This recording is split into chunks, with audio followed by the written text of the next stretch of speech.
So I'm going to make a quick, short video on all of the knives that I carry in my survival and emergency go bag and or rucksack.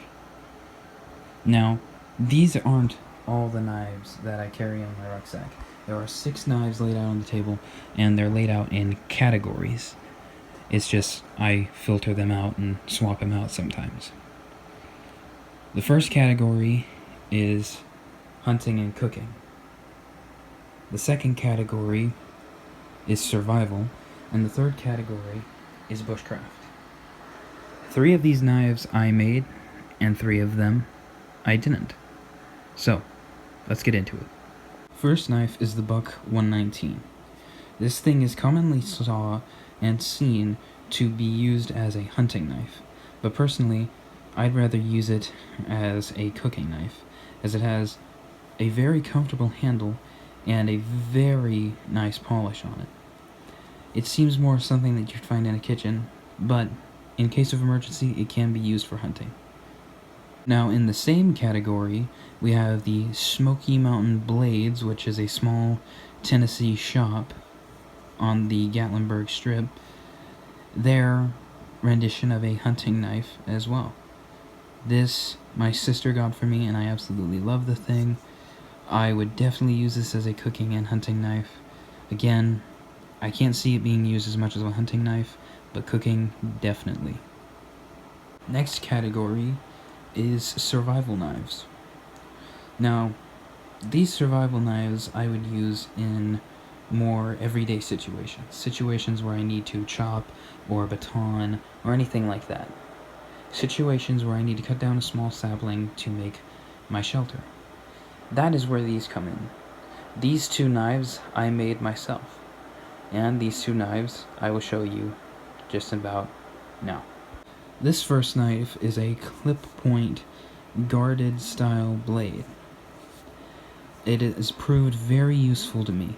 It is made out of 1095 high carbon steel and has wooden / micarta handle scales. It has held up so many different missions. I have tortured this thing and beat it to death. But the same goes for the other knife, which I will show you right now. Now, this knife I think has probably been beat up more than the last one. I have almost destroyed this knife before, or pushed it past limits where I thought it was going to destroy it, but it is still here. It is also made out of 1095. It is a recurve style. It has burlap micarta handle scales, and it is not the most prettiest thing in the world, but I'd bet my life on this knife. Now, the last category is bushcraft. Bushcraft is going to be used for just small little notch making, rope cutting, just anything along those lines where you're not chopping too hard or doing anything like that. Though, these knives should be able to hold up to these things. Now, you've already seen one of these knives on the channel. You've actually seen both of them. But I'll show you both of them in their full glory right now. This first knife is a knife that my grandparents got me. It is a clip point, a lot of people look at this and probably call it a hunting knife, but I've used it more of a bushcraft knife, and it has offered a lot of use in that category. It has resin-filled pine cone handles, and then a Damascus blade. It came super sharp, and it stayed really sharp. And I've loved the blade.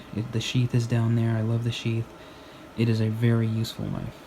And the last knife we have on the table. This is one of my newest creations. This is my spring steel bushcraft knife that I made especially for bushcraft. It has black ebony handle scales, a brass pin, and it is a beast of a knife. Just look how thick it is, man. But I've beat this thing up so far, and I haven't had to resharpen it or strop it or anything. It has been such a good knife. And because of all of these knives and how I use them and how I swap them out from time to time, this makes my whole collection really stand out. And it makes all of these knives, as great as they are, very useful for the means that I use them for.